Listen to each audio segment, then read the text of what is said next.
I must now examine the third reason why we should listen to this man. Jesus was famous for speaking in parables, and we have all probably heard the one about the Good Samaritan, or the farmer who sowed the seeds on his patch of land. But we will probably be less familiar with the parable of the landlord, and even less familiar with the fact that this parable has an added twist of irony from the point of view of the 21st century. Here is the parable in full. It is probably the most important parable which Jesus ever taught, so I'm going to read it all. There was a landowner who planted a vineyard. He put a wall around it, dug a wine press in it, and built a watchtower. Then he rented the vineyard to some farmers and went away on a journey. When the harvest time approached, he sent his servants to the tenants to collect his fruit. But the tenants seized his servants. They beat one, killed another, and stoned a third. Then he sent other servants to them more than the first time, but the tenants treated them in the same way. Last of all, he sent his son to them. They will respect my son, he said. But when the tenants saw the son, they said to each other, "This is the heir. Come on, let's kill him and take his inheritance." So they took him and threw him out of the vineyard and killed him. So Jesus asked his listeners, when the owner of the vineyard comes back, what will he do to those tenants? The listeners replied, "He will bring those wretches to a wretched end, and he will rent the vineyard to other tenants, who will give him his share of the crop at harvest time." There is very little dispute as to the interpretation of this parable. The landowner or landlord is God. The vineyard is the earth. The tenants or farmers are me and you. The servants are every angel, prophet, priest, king, scribe, evangelist, vicar, pastor, or average human being who tells others about God, and in particular about the approaching harvest. There are no prizes for working out who the son is, but I want you to notice 4 points.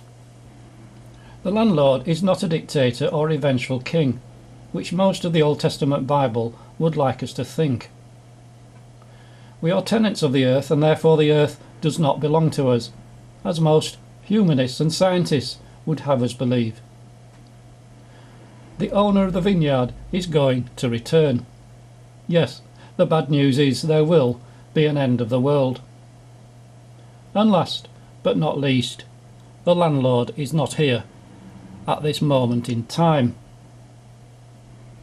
The 4th point is the irony which I mentioned a moment ago, and is probably of significance for all those who say there is no God, or that science has dispensed with God. Is this actually Jesus confirming that God really is absent after all, and we shouldn't be too surprised? Have you ever wondered why the advocates of evolution and natural selection are always going on about them running themselves, and they have no need for either design or maintenance? Have they never stopped to think that the designer may have designed them to run themselves in the first place? In this parable, the harvest could refer to many things, such as the abundance of life on earth, or the billions of humans at the end of the world. But the landlord, being absent, can only mean what it says.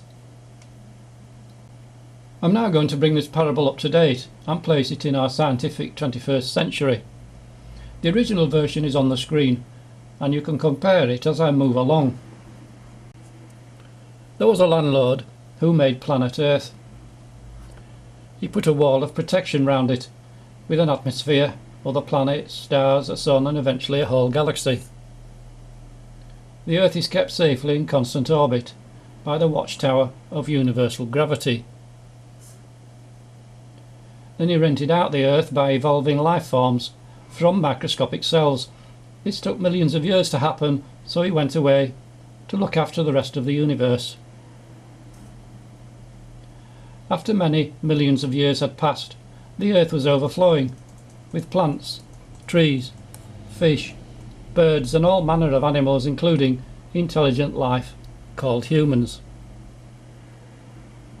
So far so good. I think you will agree that this updated version fits fairly well. The next part may sound like science fiction, but I'm going to continue anyway and explain as I go. The landlord was quite pleased with what he had done, so he decided to send a number of angels and other messengers in the same appearance as humans and check everything out. The report which came back wasn't good. The free will idea hadn't really gone to plan. The humans were killing each other at the slightest opportunity, and had even started worshipping sun gods, moon gods, rain gods, fertility gods, and any other gods you care to mention or invent. I'd better pause there and spend a moment explaining what I've just said. There are 3 points, and I will put them as questions.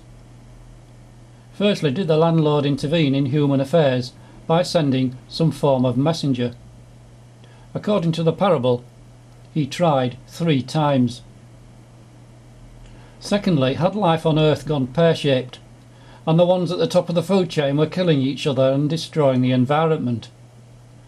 That's the vineyard and the harvest part of the parable, by the way. And thirdly, had humans started worshipping all kinds of gods?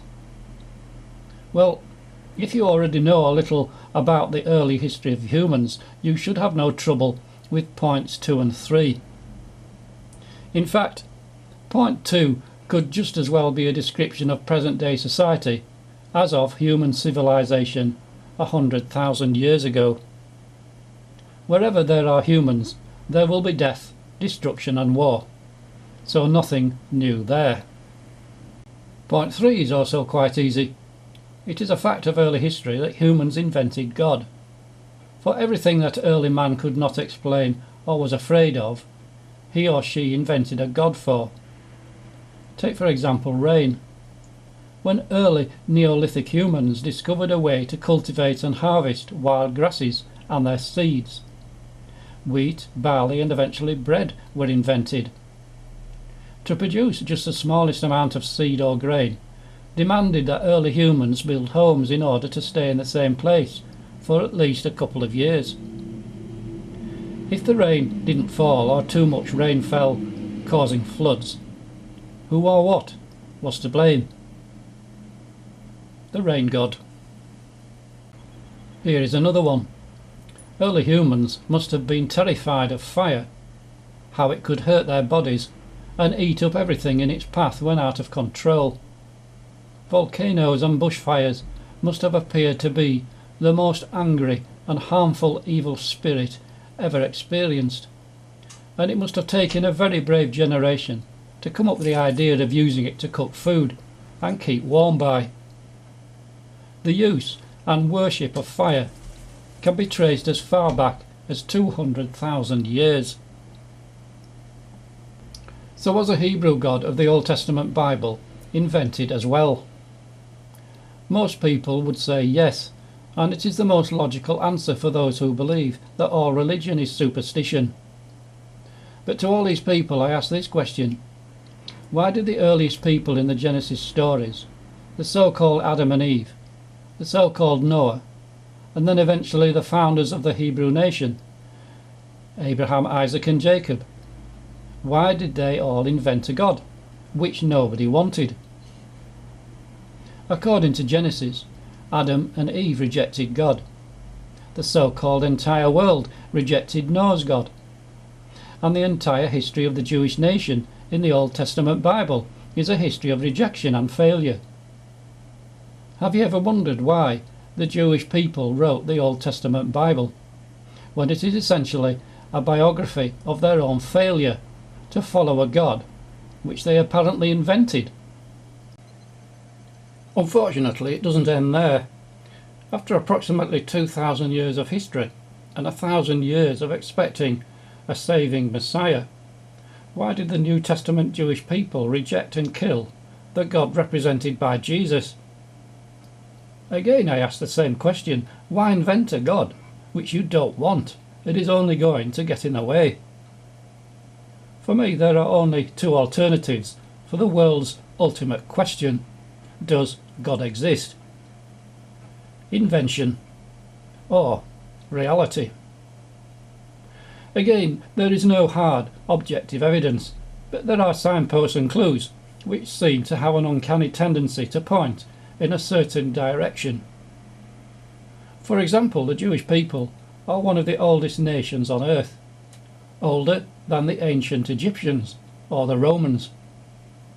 So why do they continue to exist when they have gone through so much persecution and have been on the brink of extinction at least twice in their history?